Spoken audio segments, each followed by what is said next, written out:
नुआपड़ा जिला श्रमिक महासंघ तरफ विभिन्न दाबी नहीं 8 घंटिया बंद पालन करा जायछि।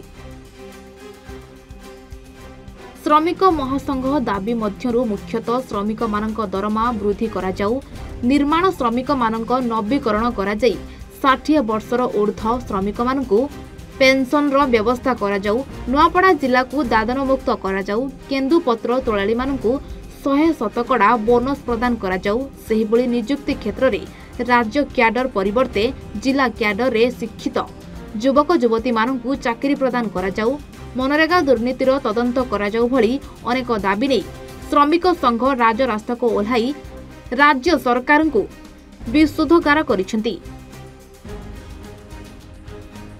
एही बंद पालन जोगो दुकान बजार सब बंद रहितबा बेले 353 नंबर जातीय राजपथ उपरे भारी जान ट्रक गुड़िक अटकी रही।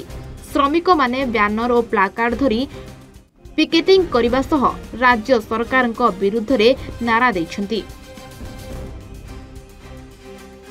नुआपड़ा जिला श्रमिक महासंघ तरफ आम 8 घंटा जिला बंद डाकरा देचु। स्वतःस्फूर्त भाव में आज नुआपड़ा जिलावासी ये बंद को समर्थन देछन। सब दुकान बाजार बंद अच्छे, रोड रास्ता बंद अच्छे, सारा जिले में विभिन्न स्थान में शह शह संख्यार श्रमिक माँ भौणी भाई मैंने राजरास्ता को ओह्लाई सारी। आज नुआपड़ा जिला एक श्रमिक बहुल जिला, श्रमिक समस्या बहुल जिला, दादन प्रवण जिला। दादन श्रमिक मान निर्यातनार करुण कहानी बढ़ी चली। सरकार पाखे केते निखोज हेले, केते मरीगले, केते विकलांग हेले कौन खोज खबर ना कि कौन नार सामाजिक निरापत्ता कल्याण योजना ना। मोर परिचय है मैं केशव बेहरा, मुई निखिल उत्कल ग्रामीण चाषी मूल्य संघर सभापति नुआपड़ा जिला।